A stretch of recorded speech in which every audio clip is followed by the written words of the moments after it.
So, welcome to today's presentation. My name is Peter Yosef, Senior Market Analyst at IronFX. We are going to be going through technicals and fundamentals, mainly in the FX market. We're going to be discussing major pairs today.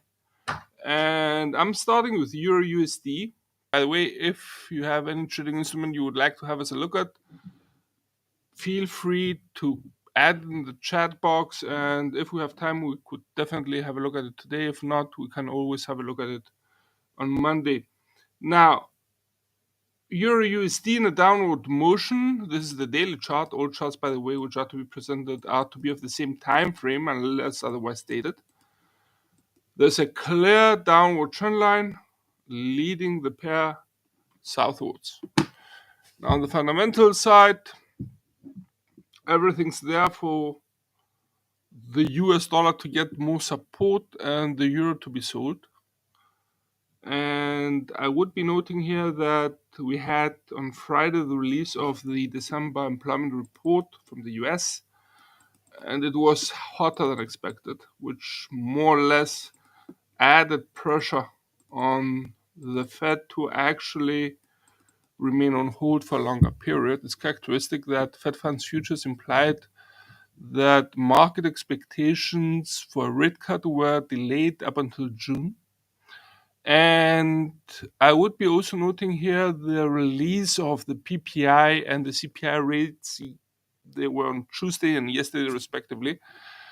Now, in both cases on the inflationary front, both the PPI and the CPI rates showed that, okay, they didn't accelerate as much as was expected.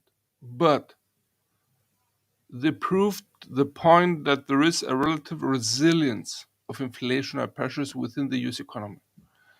And I think that would be the big picture, the main takeaway from the releases. And if we combine that with the hotter than expected employment data, we may more or less see the Fed adding more doubts regarding any rate cuts in the current year. May I also mention here that if we have a look at the December dot plot, which was the latest one, the Fed, or Fed policymakers to be more exact, had implied that 2 more rate cuts were feasible within the year. The market is even more conservative than that. It sees the case for the bank to cut rates only once in June currently. So I wouldn't be surprised to see more and more Fed policymakers actually making the case for an easing of the bank's rate cutting path. So we may see a more tight approach by Fed policymakers, which could provide additional support for the USD. Today, I would be noting from the US the release of the retail sales growth rate for December. Interestingly enough, on a month-to-month basis, the retail sales growth rate of the US is expected to slow down from 0.7% to 0.6% month-to-month. And my worries are related to the fact that the retail sales growth rate is practically for the December, which is a high shopping season. And should we see on a month-to-month basis retail sales falling, I wouldn't say falling, but slowing down the expansion, that would be somewhat worrying. On the other hand, we are getting also the Philly Fed Business Index. Now, as the retail sales are related to the demand side of the US economy, the Philly Fed Business Index is definitely related to the supply side. And the index is expected to improve its reading substantially from -16 to -5. Yet, as you may have noticed, it still remains below 0, which is not exactly encouraging. But nevertheless, an improvement is better than none, or than deterioration. And I think that should sum it up for the USD side of the pair. On the euro side of the pair, we had the final HSEP rates of France and Germany yesterday and today. But that's, in my opinion, with little change. There's no major changes to the big picture by the releases. We're getting also Eurozone's final HICP rate for December. And I think that Euro is being moved primarily by fundamentals. And fundamentals on the Euro side are weighing the common currency. I would be breaking it into three main categories. The first one would be the political level. At this point, we have the incoming US government, Trump presidency, actually threatening to impose tariffs on European imports to the US, European products, which definitely weighs fundamentally on the euro. I would be also noting the political instability in the Europe, especially in Germany and France, because we may have a government in France, yet it remains quite weak, while in Germany elections are looming at the end of February, and do not expect that the new German government will be easily formed. Albeit we have to note here that most probably we will be seeing a coalition between the Social Democrats and the Christian Democrats, which would be center left plus center right, in an effort to exclude the far right, which is the AfD. But a delay in forming a German government could imply more or less, in my opinion, a relative inactivity on behalf of the German side in adding the further developments in the Eurozone. So that's an issue which is still being playing out and, in my opinion, weighs on the euro somewhat. On a monetary policy level, I would be noting ECB's intentions to continue cutting rates in the coming year, definitely widening the interest rate differentials with central banks of other developed economies.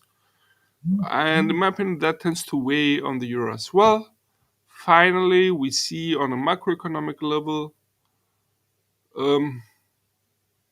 the data more or less showing a rather grim picture. It's as if we are seeing recession looming over the Eurozone. Economic activity in the manufacturing sector is in a continuous contraction over the past 2 years. We have inflation which is easing and anemic, if any, growth. And I wouldn't be hesitant here to say that we may also see a contraction of the economy of the Eurozone, especially in Germany. The chances are high.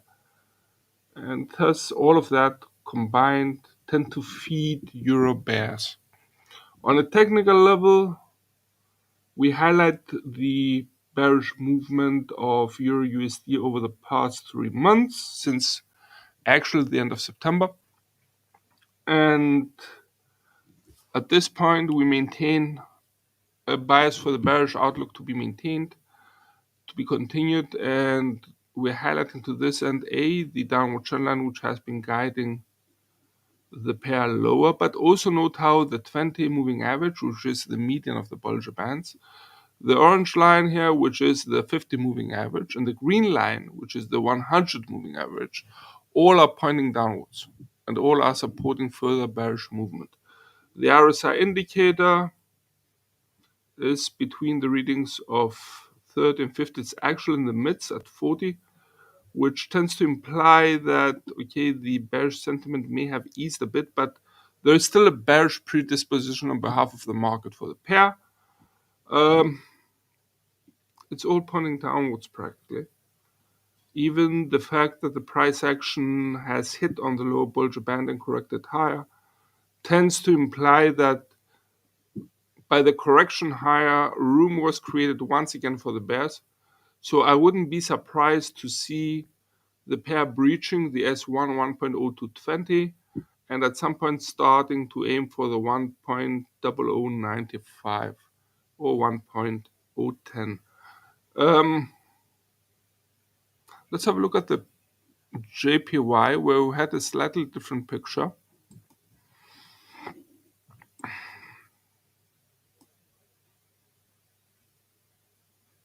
Now, USD JPY has corrected lower yesterday and during today's Asian and early European session. It has been testing the S155.35. At this point, allow me to allow me to delete the blue rectangles.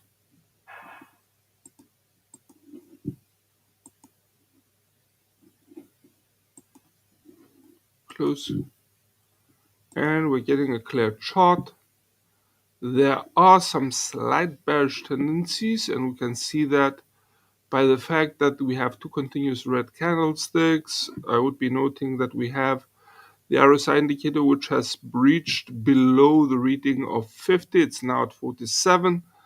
Now, definitely the RSI indicator says that the bullish sentiment which existed for the pair may have been erased, and there seems to be some uncertainty about the outlook.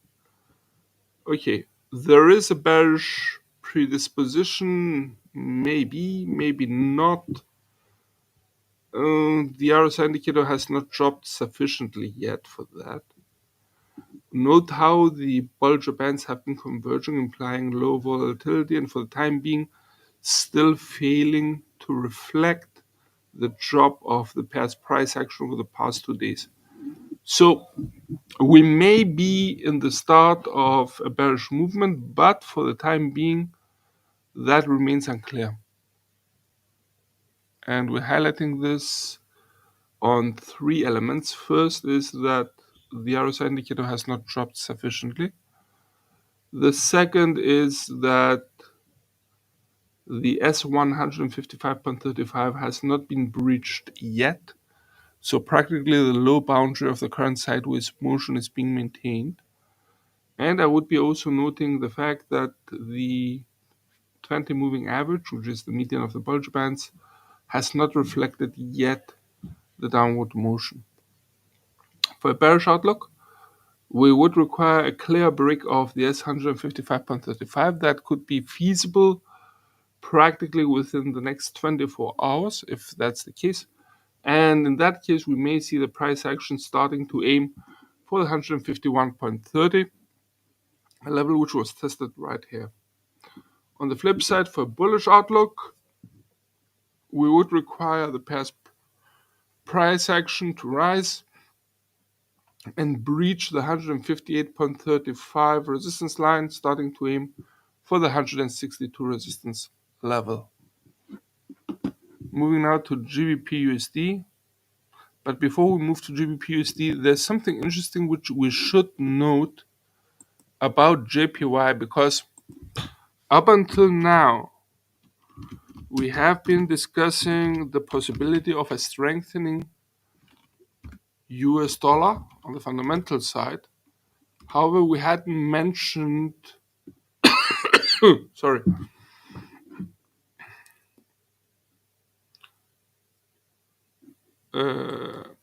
We haven't mentioned fundamentals related to the JPY side. And those are the ones which have been feeding JPY bulls, i.e. USD JPY bears. It seems that we have Bank of Japan officials which are practically supporting, at least verbally, the Japanese yen.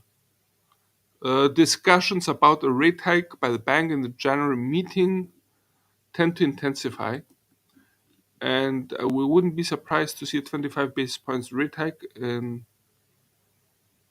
its next meeting, which could be supportive, or at least the anticipation towards such a rate hike would be supportive for the JPY.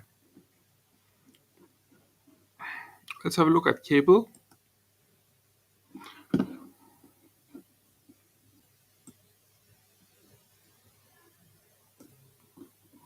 Let's clear the chart a little bit.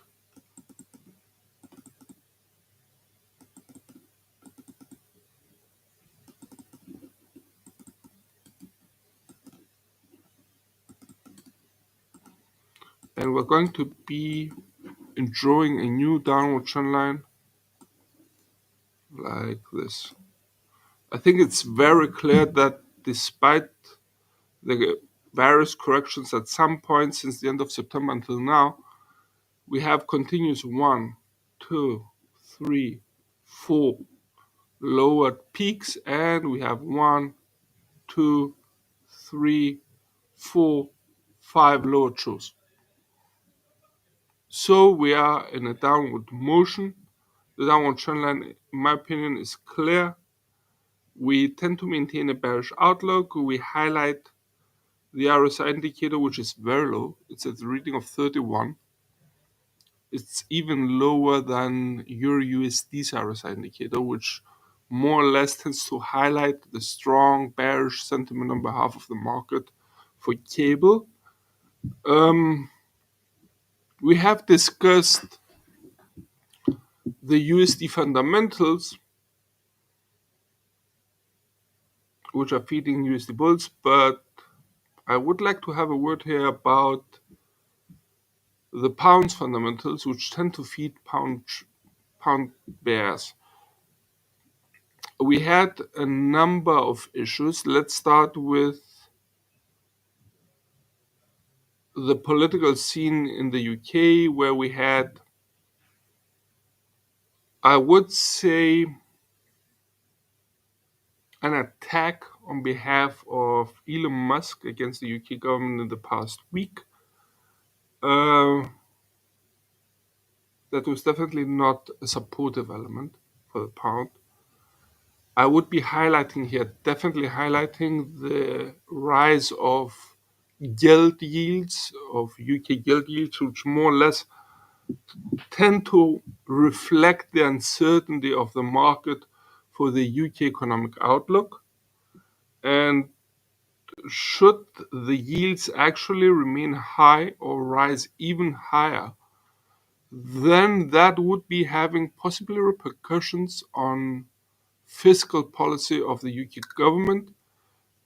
It could force the UK government to contract, to lessen its fiscal policy, in the sense that it may lower the expenditure of the UK government in order to serve the costs of its loans. So that's another negative. On a monetary policy, we may see BOE actually discussing the possibility of a rate cut, if not proceeding with one. Maybe not in January, but in the next meeting, possibly it will proceed with a rate cut. And that may also be weighing on the pound somewhat. And we had also the latest financial data, the CPI rates and the GDP rates today, which may have improved, but especially the GDP rates, but may not have reached market expectations. So there may have been some slight disappointment there as well on macroeconomic level. Overall, we see on a technical level, cable falling further. Once again, we are highlighting for the bearish outlook, or the validity of the bearish outlook, the downward trend line, which has been guiding cable for the past 3.5 months. We are highlighting we have the RSI indicator, which remains close to the reading of 30, implying a strong bearish sentiment on behalf of the market. Yet, at the same time, may also be implying that the pair is at oversold levels, and there may be another correction higher. And I would be also noting here the 20, 50, and 100 moving averages, which all are pointing downwards and tend to be reflecting the bearish tendencies of the pair's price action. Now, should the bears maintain control over the pair, I would expect it to breach the 1.22 support line, which it's currently testing, breach also the S2 1.2065, and start aiming for the 1.1925 S3, which is our ultimate support line right now. Okay, let's have a look at USD CAD.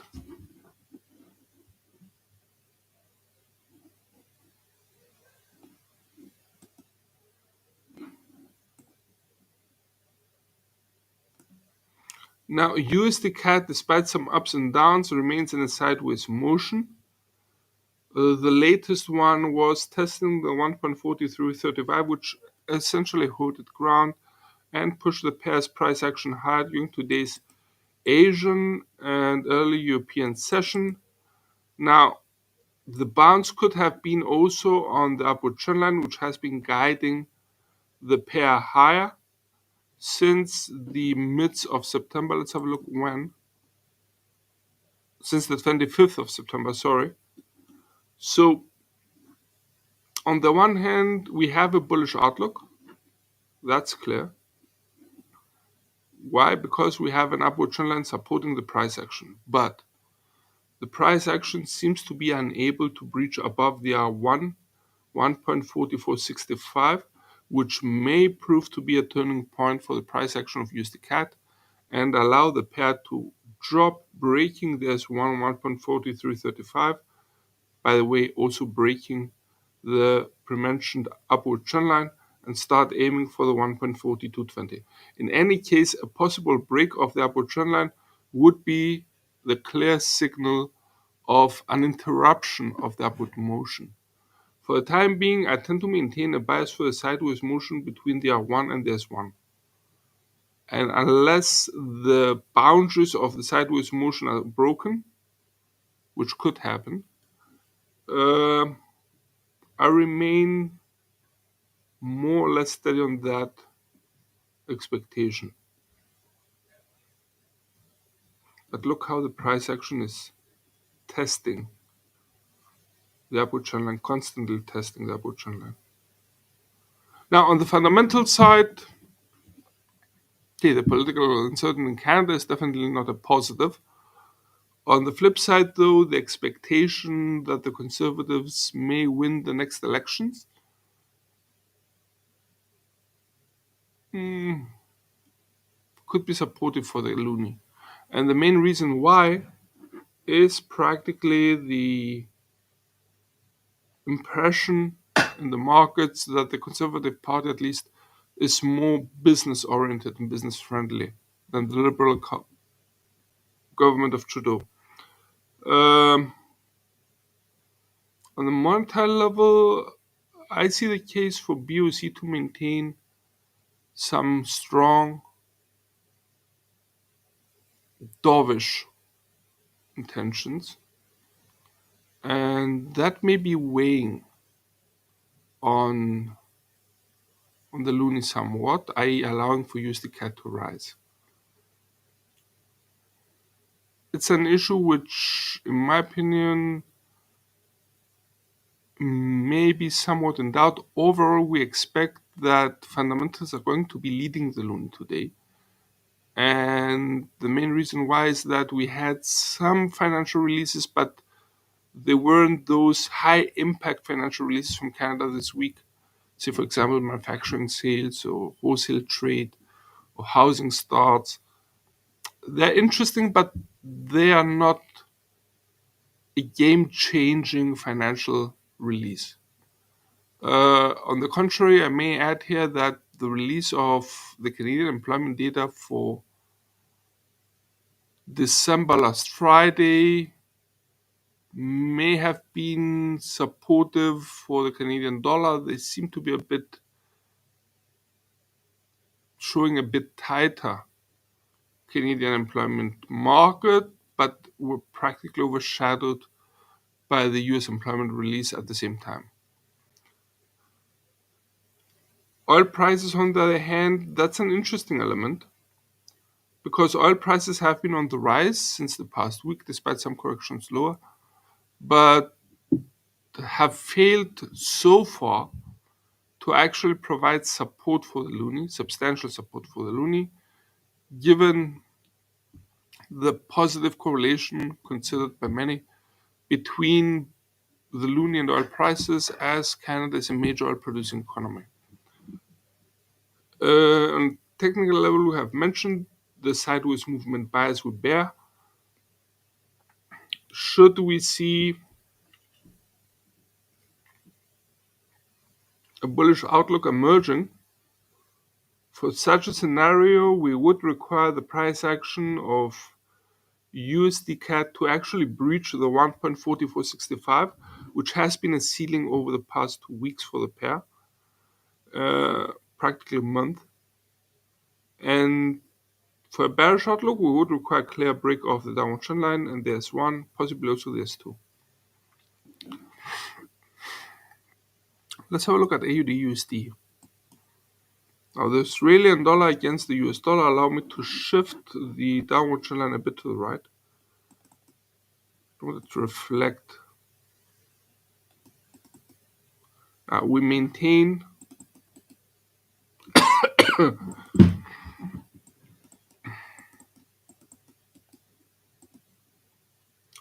maintain a strong bearish outlook for the pair, despite the correction higher over the past 3 days of AUD USD. And the main reason is the downward trend line, which has been guiding it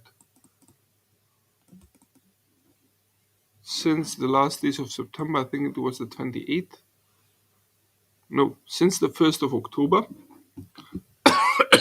In any case, for the past 3.5 months, the downward motion, despite some corrections higher, maintained a downward direction. We expect that to be continued, and should that be the case, we may see the price action breaching the S1 0.6160 and start aiming for the S2 0.6055. At this point, I would like to note there is an indicator which has corrected higher. It's actually right now at 41.7, which may imply that the bearish sentiment of the market may have eased a bit. Also note how the Bollinger Bands, the upper and lower Bollinger Band, have been converging, implying low volatility. And such a low volatility may allow a sideways motion to prevail at some point. On the other hand, for sideways motion bias to emerge, we would require two elements. A, the price action remains between the R1 and the S1. And the second element would be a clear breaking of the downward trend line, which has been mentioned before. For bullish outlook, we would require the pair to breach the R1 0.6245 and start aiming for the R2 0.6345. Now, at this point, I would like to note for the Aussie, in my opinion, the strong employment data of Australia for the past month, they were released during today's Asian session. We had an employment change figure which went through the roof. There was also, though, a tick up of the unemployment rate which tended to blur the overall picture, yet remains at relatively low levels in my opinion. So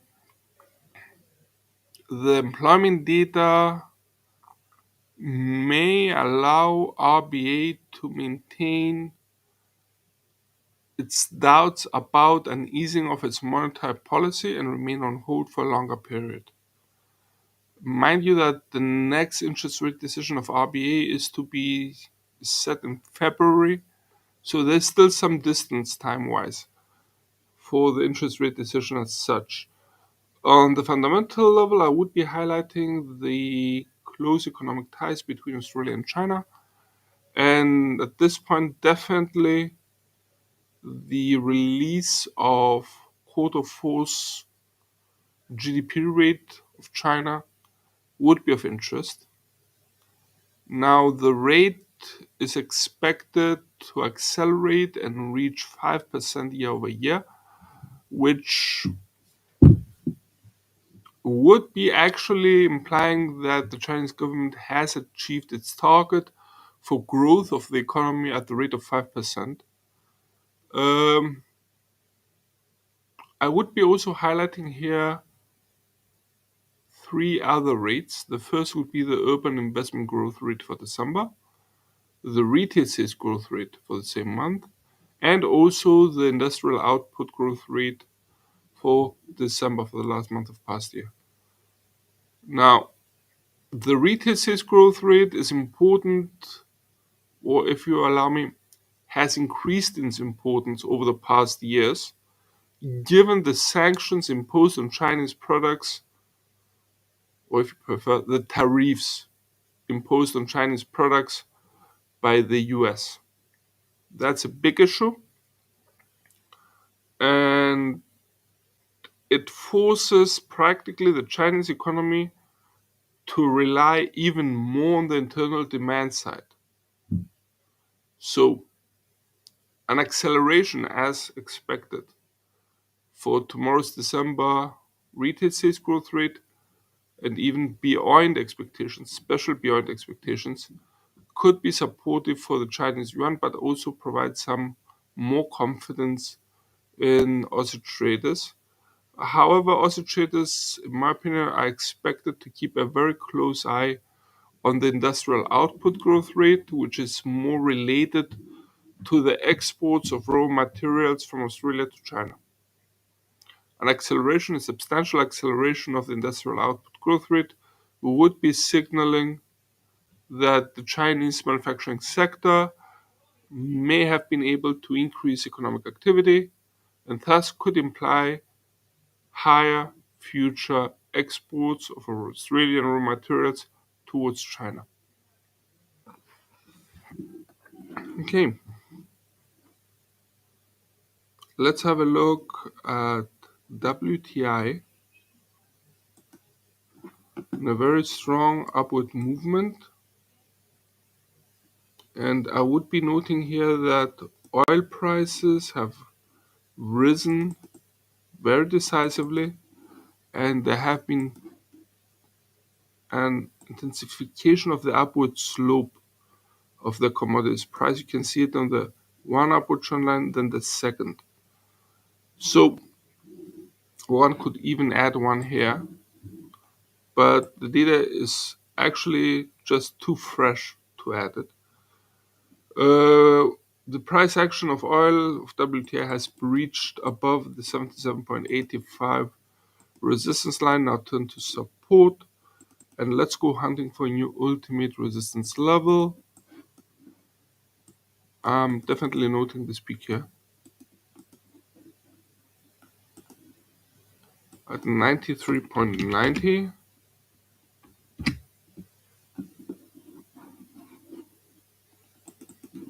Readjusting the chart. Let's replace the labels.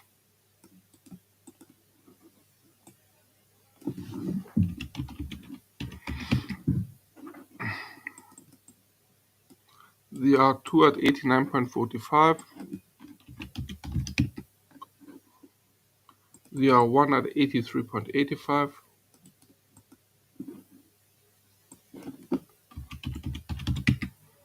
The S1 at 77.85.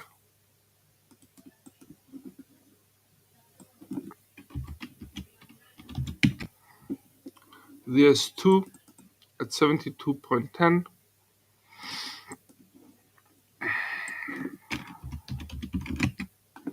And the S3 at 66.45.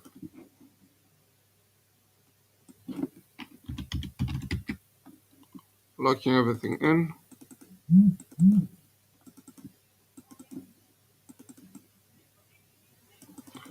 So we maintain a bullish outlook. We are going to be extensively discussing fundamentals regarding the oil market in today's weekly oil report. However, allow me to mention here that a couple of issues on the fundamental side for the commodities price. Some analysts have mentioned that the stronger dollar tends to be supportive for oil prices. We agree with that. However, we see that as being a secondary issue right now. In my opinion, the main boost came from the US Treasury Department's sanctions on Russian oil companies and about, if I'm correct, 183 vessels.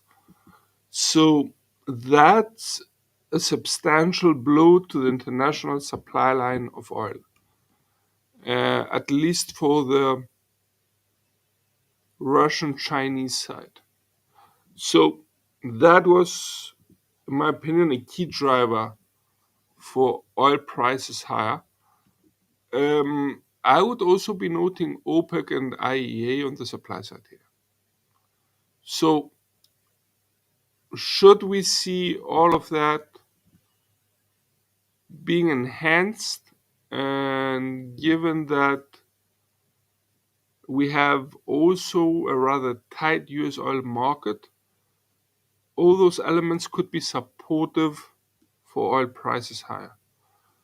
There may be one minus which I would like to mention here. That would be the fact that the Palestinians seem to have reached a deal with Israel about the ceasefire, which is quite fragile.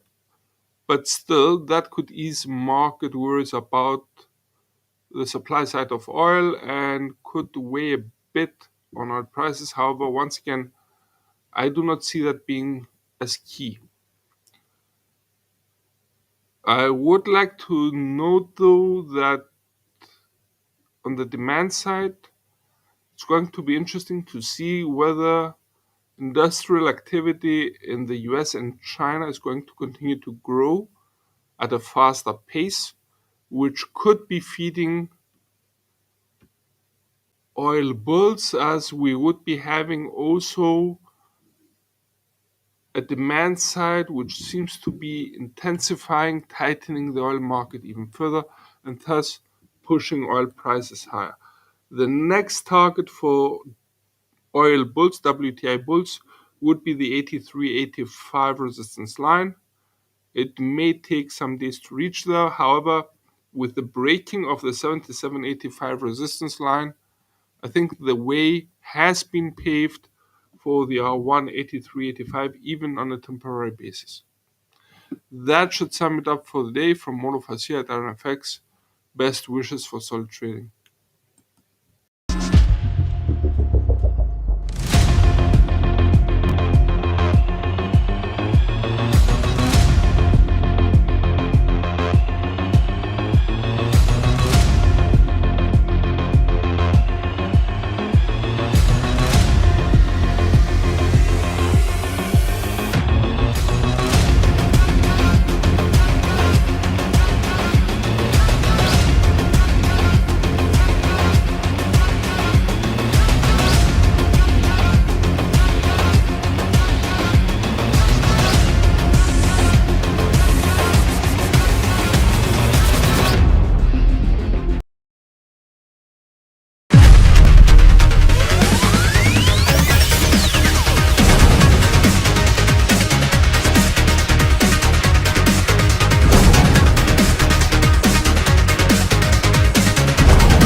In progress.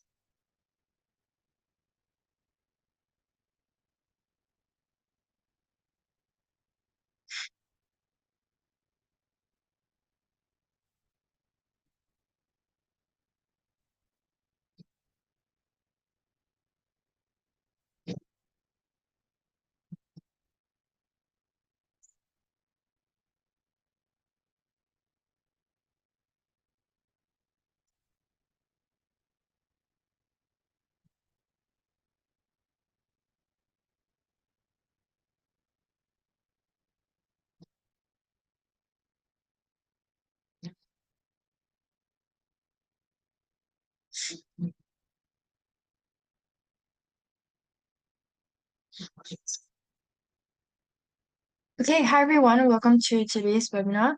So for today's session, we are going to be talking about price action. We're going to give about 1 more minute to let more people join the session before we get started. So in the meantime, let me know in the chat if you guys can see me and hear me. and can see my slides as well. And then we'll begin in about 1 more minute. Thanks, everyone.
Okay, let's go ahead and get started.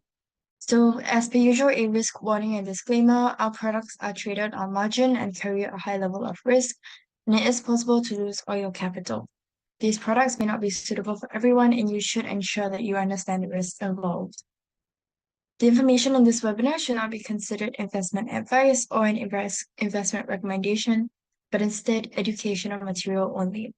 This material is just the personal opinion of the author, and the client's investment objectives and risk tolerance have not been considered. IronFX is not responsible for any loss arising from any information contained herein, and redistribution of the material is strictly prohibited. So I'm Melanie, and I'll be your speaker for today. I'm an investment analyst from Rocket, who were finalists for Best FX and Equity Research in the years 2019 to 2021. Okay, so here's our agenda for today. We're going to start off by talking about the anatomy of a candlestick, some price action trading approaches, and then we'll look at the different candlestick patterns. And then lastly, we'll combine candlestick patterns with what we already know, such as your support and resistance, your Ichimoku, and some other indicators as well. If you guys have any questions throughout the webinar, feel free to let me know in the chat, and I'll try my best to answer all of them. Okay, let's go ahead and get started with the anatomy of a candlestick. So here's we have a bullish and a bearish candlestick. On the left, we have, so basically the tip of the bullish candle is the high price, and the close price starts when at the start of the body of the candlestick. If we look at the lower wick, the open price starts at the bottom of the body and ends at the lower price, which is at the end of our candlestick. So obviously the opposite is true for our bearish candle. Your high price would be at the top of your upper wick. Open price would be at the start of the body of the candlestick. Close price at the end of the body of the candlestick. Low price would then be at the bottom of your lower wick. So here's our price action trading approach. Okay, we have the reversal and the breakout. So here's an example. We have price moving within a ascending trend channel. Okay, and we have what's called a morning star formation right at the tip of our at the lower band of our ascending trend channel. Okay, so when this morning star formation starts, we are expecting a reversal to continue within the ascending trend channel. You can see that's exactly what happened here. Okay. Next, let's look at the breakout. So we have this area here, this resistance area, which is with one swing high, a swing low, and a couple of swing highs. So basically, when there are bulls and bears that respect that area, or there are swing lows and swing highs that respect that area, it's basically called an overlap level. And this is a very strong resistance area where we are expecting price to break through. Okay, and you can see exactly that's what happened here as well. Okay, and how do we know that price is going to break through? Basically, from again the formation of your candlesticks. Here we have what's called the three white soldiers. So if you, there are many formations of candlesticks out there. So if you just Google, there will be many templates that you can take a look at. So you don't really have to remember off the top of your head the different shapes or formations of these candlesticks. Just as long as you are comfortable using a couple of them, you can always refer to Google for any templates or any guidelines on the different shapes for candlesticks. Okay.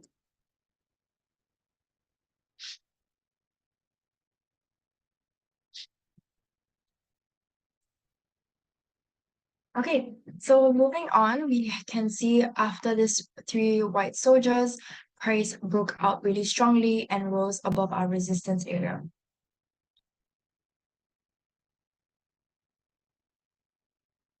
Okay, so before we get started in our and we dive into the different candlestick patterns, this is basically what price action is. So it's basically the movement of a security's price. In this case, would be Forex.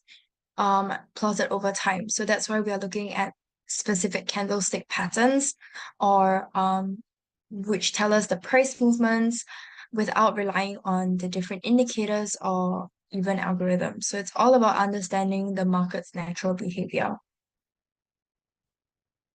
Okay. And then we'll show you at the end how to combine these natural market's natural behavior, which is then our price action, how we combine that with our indicators so that we get a greater understanding of the direction of price. Okay, so let's get started. So we're going to start off with the three single candlestick patterns. We have the hammer and the hanging man, which are just opposite of each other. Okay, secondly, we have the inverted hammer and the shooting star. Again, these are just the opposite of each other. You can see the difference in the shapes. So the upper wick would be a lot smaller on a bullish or a hammer. And your lower wick would be a lot longer. Whereas for your hanging man, we're looking at a bearish candlestick, but looking at the same shape. So again, this is a bullish candlestick. This is a bearish candlestick. If we look at an inverted hammer and a shooting star, again, you see the shape of the candlesticks are exactly the same. Here, we don't really have a lower wick that we're looking at, which is mainly the body of the candlestick as well as the upper wick. So for both of these, this is a bullish candlestick, that's why it's green, and a bearish candlestick, but exactly the same pattern. Okay, and next we have the dragonfly doji and the greystone doji. Okay, so again, we can see price moving or rather these candlestick patterns are exactly the same. It's just that in this case, we are looking at a bullish candlestick pattern, and over here, we're looking at a bearish candlestick pattern.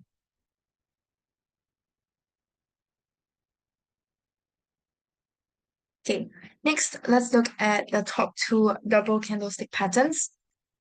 Okay, so here we have bullish engulfing and bearish engulfing. So again, like we mentioned earlier, we have the exact kind of same pattern, just that one is moving upwards and one is moving downwards, since it is bearish.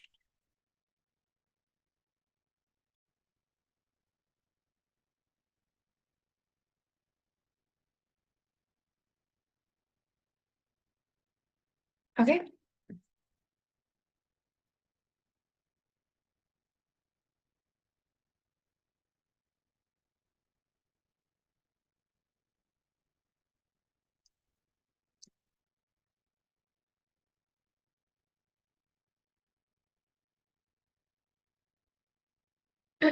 Okay, so let's move on. Here we have the second double candlestick pattern. So for this one, we are looking at tweezer bottoms and tweezer tops. Again, the candlestick patterns are exactly the same. And it's just that we are looking at the price looking at a reversal from down to an up trend.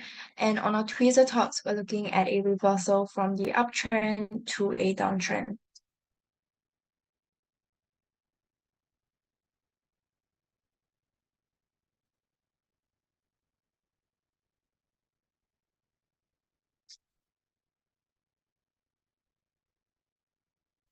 Okay. Next we're looking at our top three triple candlestick patterns. Here we have our morning star and evening star.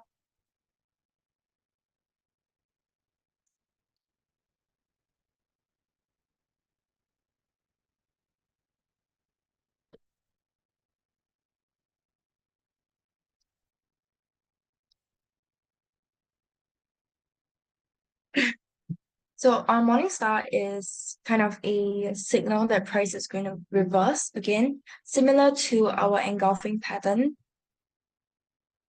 If I go back, oh, rather similar to our tweezer bottoms, you can see when we are able to spot a morning star, price is reversing in its trend. Evening star, similarly, it's also reversing in its trend by giving us a bearish direction instead.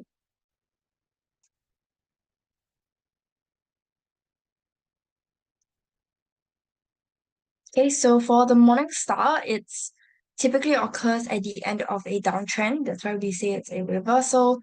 So the first candle, which is this red one, it's a long bearish candle, which indicates a strong downtrend. Okay, whereas our second candle tends to be a smaller shape, can be bullish or bearish actually, that gapes down and it shows indecision in the market. So this can be your doji or even a spinning top that we talked about earlier. Then your third candle, which is this green one here, would be a long bullish candle that closes well into the body of the first candle, signaling a reversal.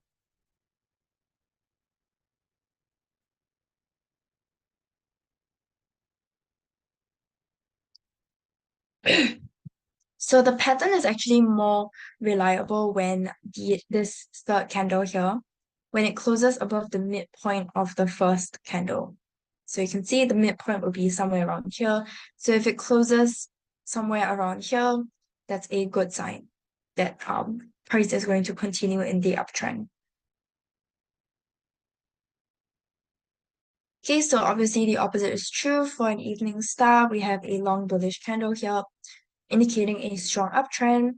Then we have that same doji candlestick here, showing indecision in the market. And then the last candlestick is basically a long bearish candlestick that closes well into the body of the first candlestick, which we see the same thing happening here. Okay, let's move on. Okay, so next we have the three inside up and inside down. Here we have a opening candle, which is a bearish candlestick, and followed by a green bullish candlestick, which is much smaller. And the opposite is true for a three inside down.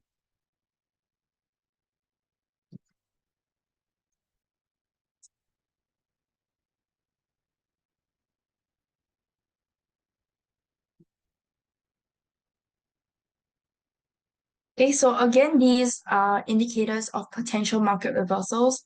That's why for our inside up, we can see a downtrend reversing up into an uptrend. For our three inside down, we see an uptrend turning into a downtrend. So for three inside up, we would see a first candle giving us a long bearish candle, indicating a strong downtrend, and then followed by a smaller bullish candle that is completely contained within the body of that first candlestick. That's why you see it completely within this area here. Third candle would be a long bullish candle that closes above the high of the first. Okay, so that confirms your reversal into an uptrend.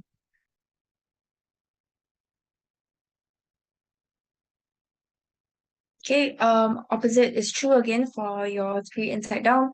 So starting off, we have a long bullish candle, which indicates an uptrend, strong uptrend, and a smaller bearish candle here that's completely contained within the body again, confirming. And then lastly, the long bearish candle closing below the first candle, confirming the reversal.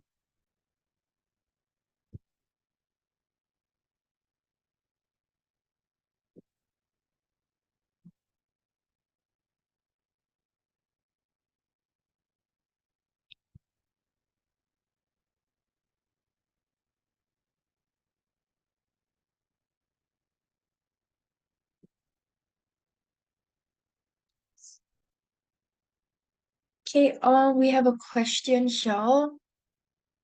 What time frame do you see good setup for signal? Okay, so the time frames that we normally would use for these candlestick patterns is completely up to you actually. Um, we just normally like to do our analysis on swing trading. So that will be like your medium term trading, we're looking at 4 hour to your daily charts. You can also go down to your shorter term trading if you are a day trader, or your intraday trading, which would be about 30 minutes to 1 hour. We typically won't recommend you to go below 15 minutes just because it tends to get a little bit too noisy on those shorter time frames. Um, but yeah, especially for candlestick patterns, it doesn't really matter which time frames you use. Just yeah, those are just the ones that we normally like to use. Would be 4 hours daily, 1 hour. Yeah, but the lowest we will go is 30 minutes.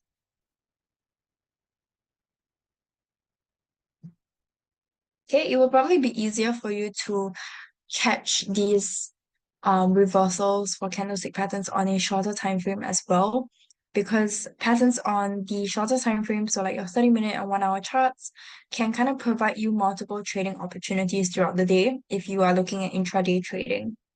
So those might be better for candlestick patterns.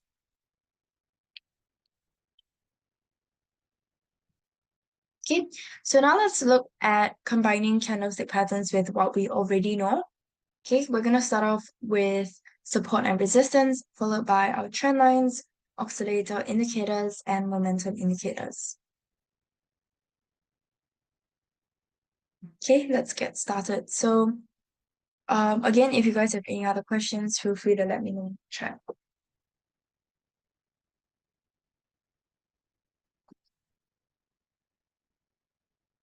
Okay, so support and resistance is basically the price at which an asset's price tends to stop falling, which would be your support level, or start rising, which would be your resistance. So you would identify these levels using technical analysis tools such as your trend lines, moving averages, and chart patterns. And these would be your swing highs or your swing lows.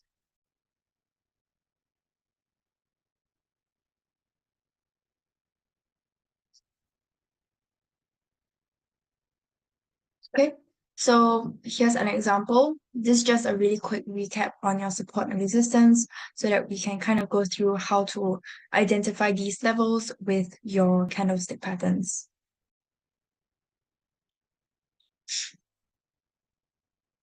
Okay, so here in this chart, I have drawn out our swing highs and lows for you to look out for. The swing low would of course be your first support, and your first resistance is basically the level that is closer, the swing high that's closer to where price is currently at.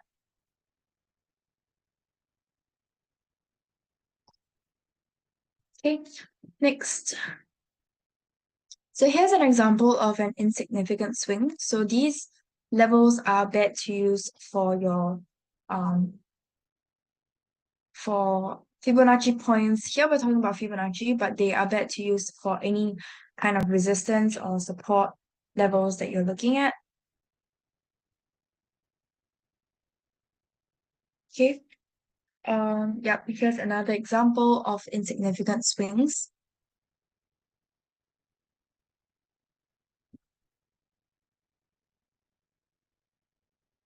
Okay, so you can see there aren't really any clear patterns here. No real swing highs or swing lows. Okay, and here is an example of significant swings. So there is a very clear move up and down with obvious peaks and troughs and a very clear market movement. So these are really good levels to use for your support and resistance. And they're easier to spot for your candlestick patterns as well.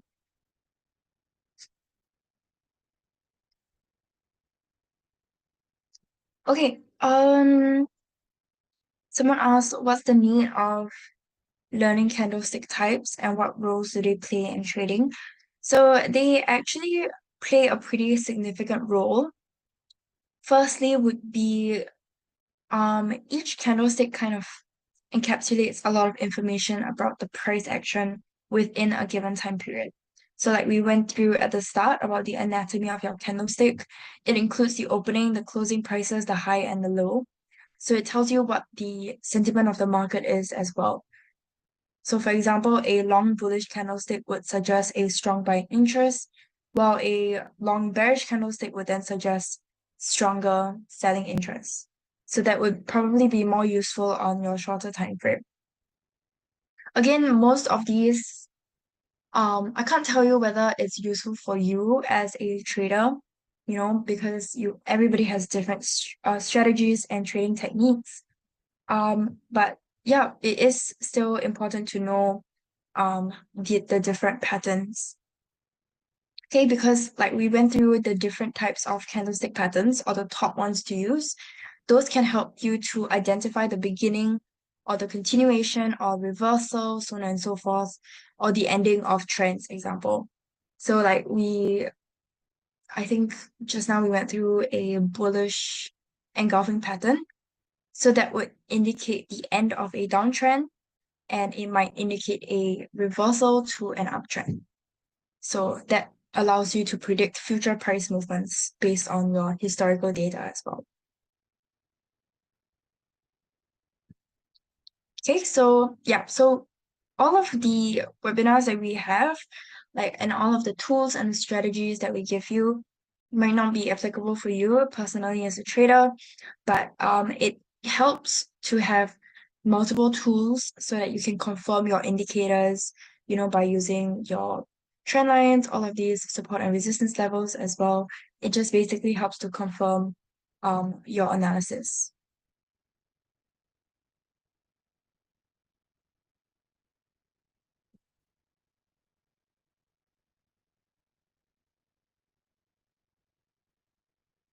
Oh, and another important thing would probably be that the candlestick patterns can help you to determine your optimal entry and exit points as well. So that's why we're going through this resistance and support recap as well. So that because resistance and support levels are often really good levels to use for your entry and exit points. So these candlestick patterns further help you to determine even better points as well, especially if on these support and resistance levels, you can spot a candlestick pattern there, then it further confirms your analysis. Okay, we have another question. Let me see.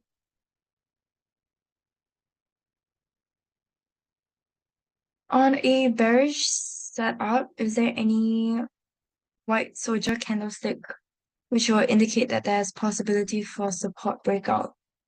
Um, the three white soldiers typically refers to a bullish setup. On a in the bearish context, okay, maybe let's go back to my slides. I can't really remember the patterns off the top of my head as well.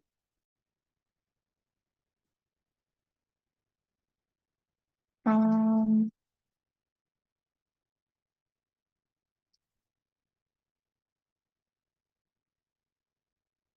yeah, so for bearish, we would be looking at the three black crows for a bearish setup.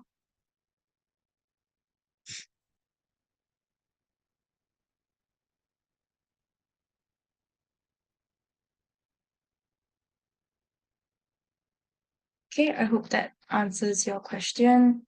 So these are just basically three consecutive long body bearish candlesticks with progressively lower closes, indicating a stronger bearish sentiment. Okay, so the opposite of a three white soldier candlestick pattern.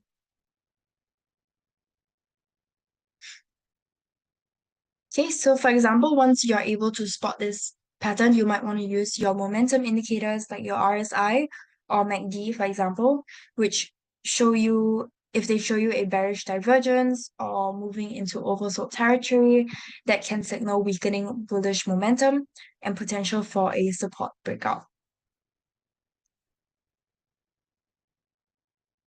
Okay, okay. Let me get back to my slides. But yeah, let me know if you guys have any other questions. So here's an example of significant swings. Very clear market movement here. And support and resistance. So these levels, as I mentioned earlier, are used as your take profit, stop loss levels, entry, exit, so on and so forth.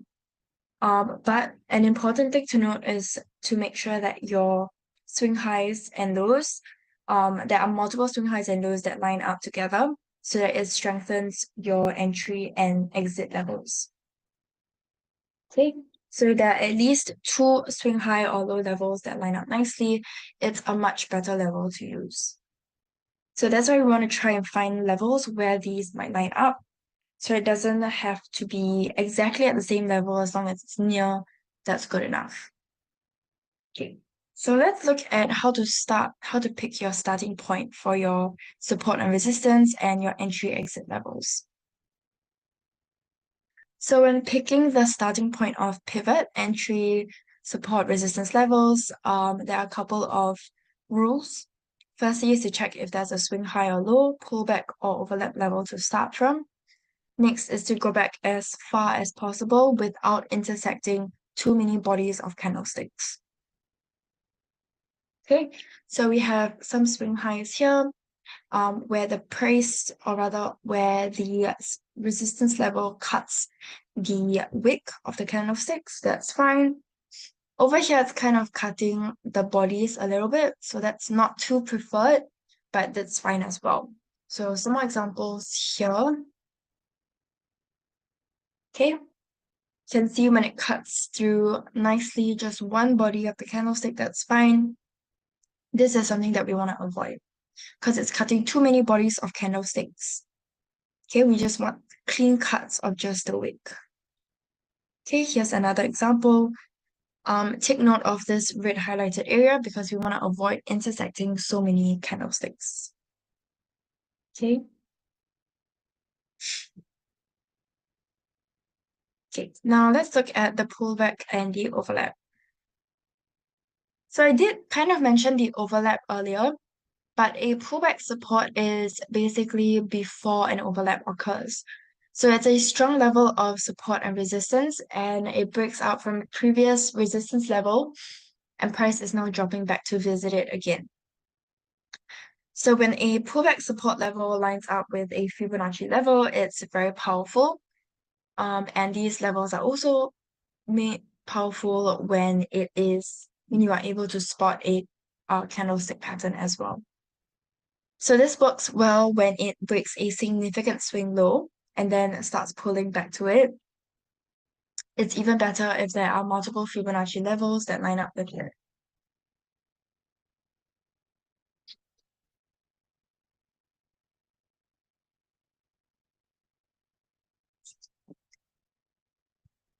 Okay, so now let's look at the pullback resistance. We have some swing lows here. Okay, we have three swing lows here, and price is breaking below the swing lows, and we're looking at it, we're expecting it to hit towards that same level and reverse off of it. Okay, that's exactly what a pullback resistance is. Now for pullback support, we're looking at a resistance. So here we have three swing highs, making it a pretty strong resistance level. And then price has broken out of the swing high resistance. Okay, so it's broken out of it, surpassed it, and now we're expecting it to reverse back to that same level.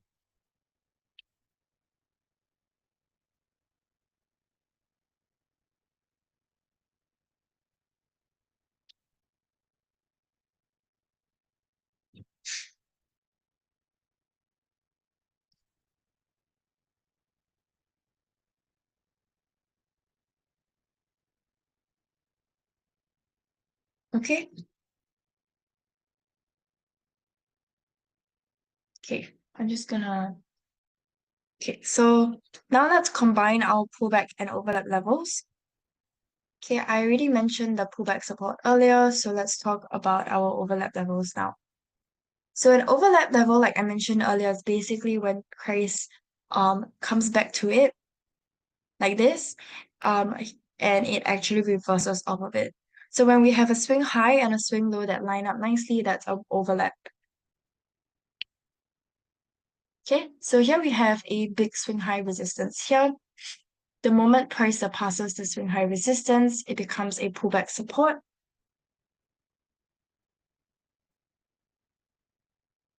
Okay, and once we see price pull back to that pullback support level and bounces off of it perfectly, that then becomes an overlap support.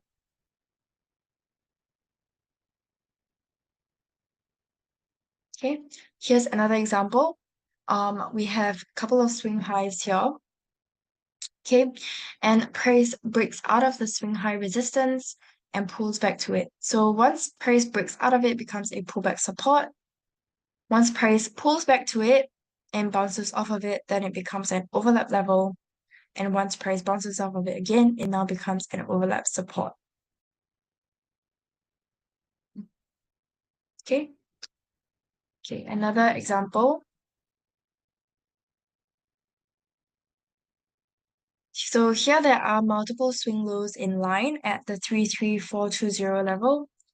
And once price breaks this level, it then becomes a pullback resistance. We can see price has tested this level 3 times, making it a strong overlap resistance level. And we can see price surpass this level again to become a pullback support. Lastly, it tested this level and bounced off of it, becoming an overlap support. Okay, so now let's combine all of these with our trend lines and price action. So here's what a trend line is. Just to recap, as it's a valid trend line if there are at least 3 touches on it. So we have one swing high, two swing high, and actually four swing highs here. Okay. Here we have price moving within an ascending trend channel with multiple swing highs again and swing lows. So what makes it a valid trend channel is if there are 2 touches, minimum 2 touches on top. Here, of course, we have three. And at the bottom we also have three, but at least 2 touches on top and below, that's good enough. Okay. So here we have price moving below or bouncing off our Ichimoku cloud. And here we have a swing low support, price breaking out of it, and we are expecting price to um, continue to bounce off of it.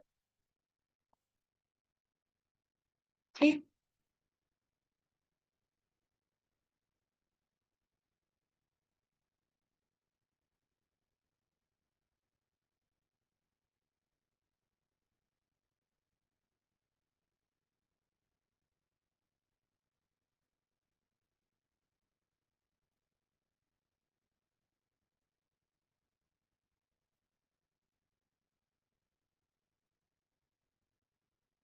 Okay, are there any other questions?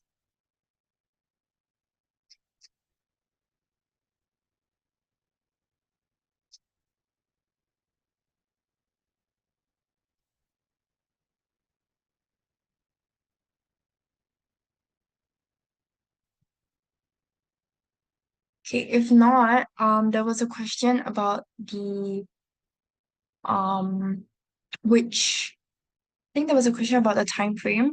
So let's briefly go through that as well.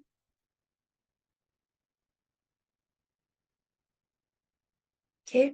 I just wanted to talk about which time frame to use, just really quickly. So here's an example of price. You can see it's um kind of messy. There isn't really a very clear market structure.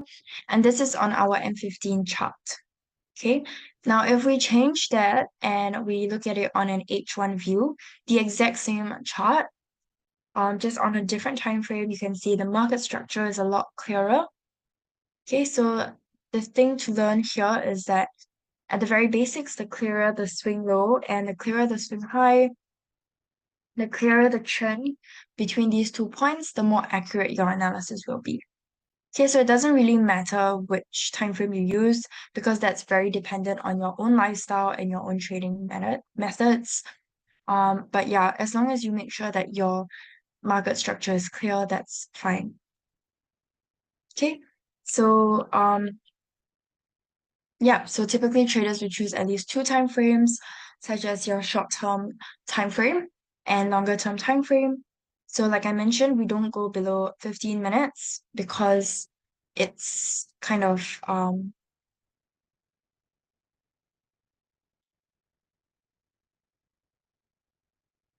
how can I set YouTube? Okay, so let me get into that in a bit.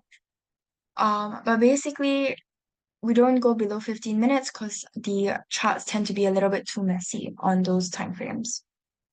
So your short-term time frame is used to identify the most recent trends and price movements, which is why again just now I mentioned that we if you look at your price action, so like your candlestick patterns, those tend to work better on shorter time frames.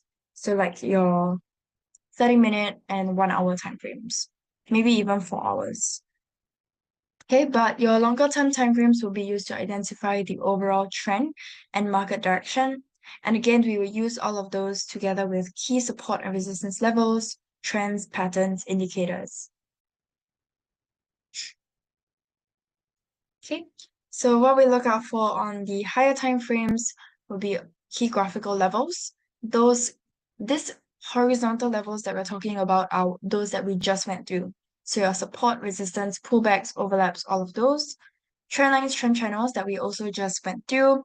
Some breakouts, big moving averages. These big moving averages and Ichimoku, those are your indicators that you would use after doing all of this technical analysis. Big Fibonacci levels, those are those we cover more in depth in our Fibonacci series. And lastly would be your price action, especially the prior bar. So this is what we're talking about today, what I was talking about with the candlesticks and all of that.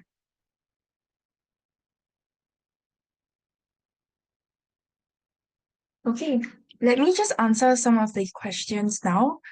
Um, okay, I can show you how to set up Ichimoku in a little bit. What is a 3 super trend indicator? And does it work on MT4?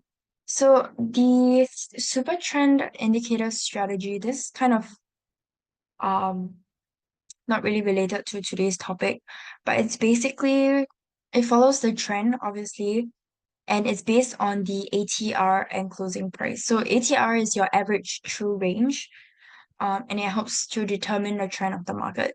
So of course, there's an uptrend when the price is above your super trend line, and downtrend when the price is below the super trend line. Does it work on MT4? I'm not super sure. I don't think the mobile app supports custom indicators like that.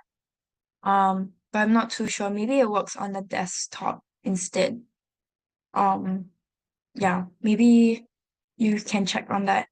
Because I think super trend indicators are custom indicator and your MT4 mobile app cannot set up custom indicators if I remember correctly. Okay, setting up Ichimoku on your laptop. on your phone or laptop. I can show you how to do it on TradingView.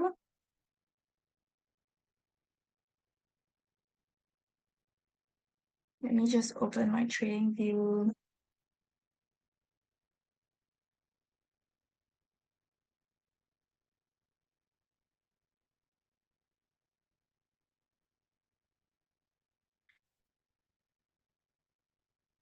Okay, so if this is just a random chart that I have open, if you click on these indicators, and search up Ichimoku Cloud, okay, yeah, it show up like that. It might not show up like this actually. Let me,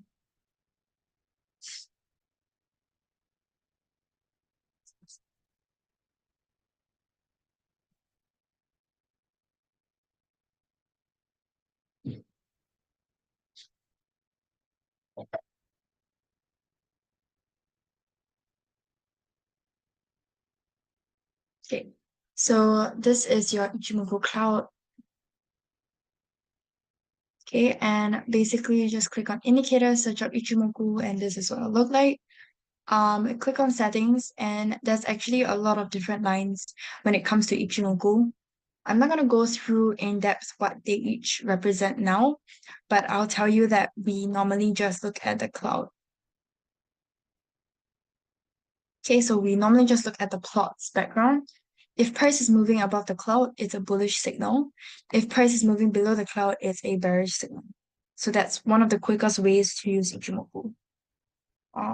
Yeah, so this is on TradingView, if which you can use on your phone or laptop as well. So for Fibonacci, which I didn't really have time to talk about in depth today, but I did kind of mention it in our price action. So you can take a look at this website. Um it's a free website to use. It's just the forexarmy.com.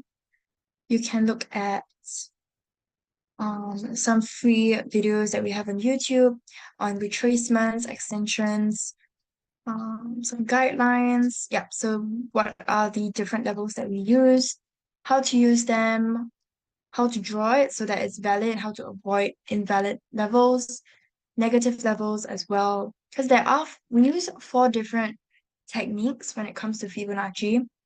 So stay tuned for our Fibonacci webinar series. It's a 4-part series, and we go really in depth into each of the Fibonacci techniques as well as different examples. But in the meantime, you can take a look at this as well, in case you were curious, since I did mention them a couple of times in today's webinar. Yeah, I think that's it for today. Um, yeah, let me know if you guys have any other questions. If not, that's all for today's session. Thank you guys so much for joining me. I hope you guys found this session helpful, and I'll see you guys again next week. Thanks, everyone. Bye.